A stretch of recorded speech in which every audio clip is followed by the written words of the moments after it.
So today, we're diving into the key ideas from Eric Potter's incredible book, Addiction Recovery Skills to Rewire the Brain. If you've ever really wondered how addiction works and what a real science-backed path to recovery looks like, well, you are in exactly the right place. What we're doing here is basically distilling the most powerful insights from this workbook.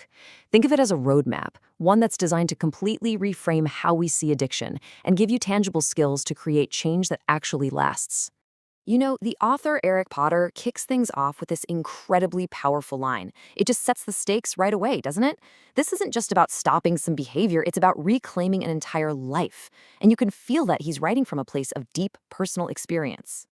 Okay, so the first big idea, the one the whole book is built on, is this total reframing of what addiction even is.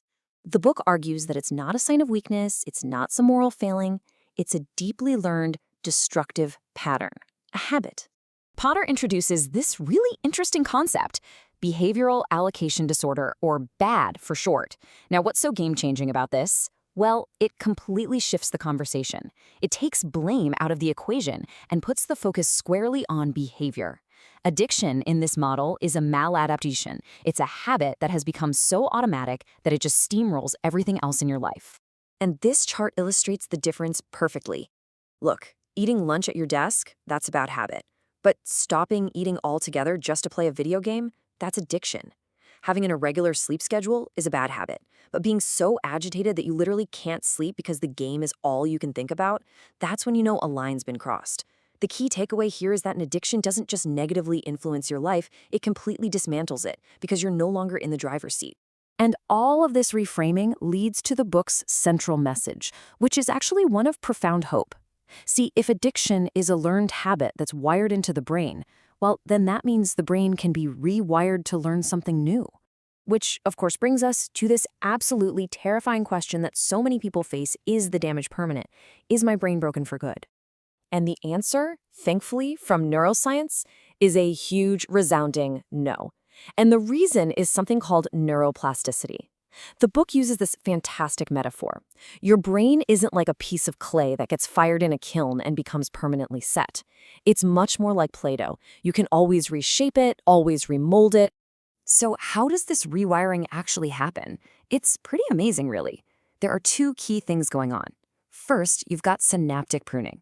Basically, when you stop using an old neural pathway, that old habit, it literally withers and dies off. It's a classic use it or lose it situation. At the exact same time, myelination kicks in.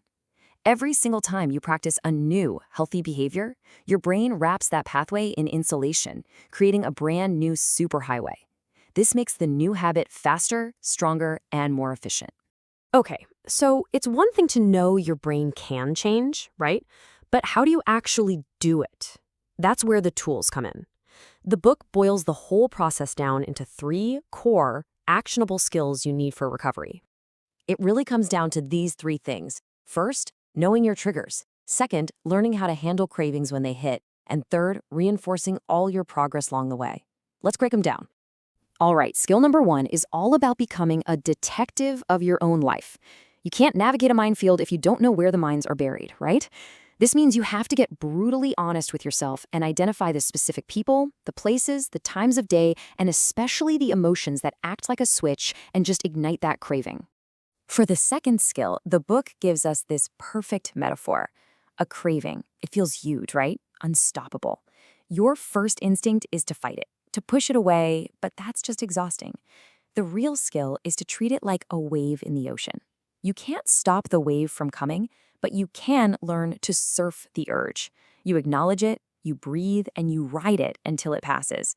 And trust me, it always passes. And finally, skill number 3, and this one is so important. You have to celebrate the small wins. Recovery isn't one giant leap, it's 1,000 tiny steps. Every hour, every single day that you make a different choice, that's a massive victory. Acknowledging that success is what builds momentum and helps you fight that feeling of impatience that can so easily derail everything. Now we get to what might be the most profound psychological shift in the entire book, and that's understanding and escaping the shame spiral. And this distinction right here, it's everything. Guilt says, I did a bad thing. It focuses on a specific behavior. But shame, Shame says, I am a bad person. It attacks your core identity. Guilt can actually be a good thing. It can motivate you to change. But shame is a dead end. It just tells you you're worthless, which only fuels the very addiction you're trying to escape. So, what's the escape plan? You start by acknowledging your actions. That's the guilt part. Then you have to actively work to forgive your past self. The absolute key is to separate what you did from who you are. You are not your mistakes. And then you start focusing on your strengths, your new priorities, and you begin to rebuild that sense of self-worth that shame tried to tear down. And look, if you ever feel like it's a lost cause, I want you to look at this number from the book. 75%. That's the percentage of people who, even after relapsing, keep trying and eventually achieve successful long-term recovery. It's not about being perfect. It's about being persistent. And that really brings us to the heart of it all and to the final question the book leaves us with. It's a thought that reframes the entire journey. What if this isn't about waging a war against a part of yourself?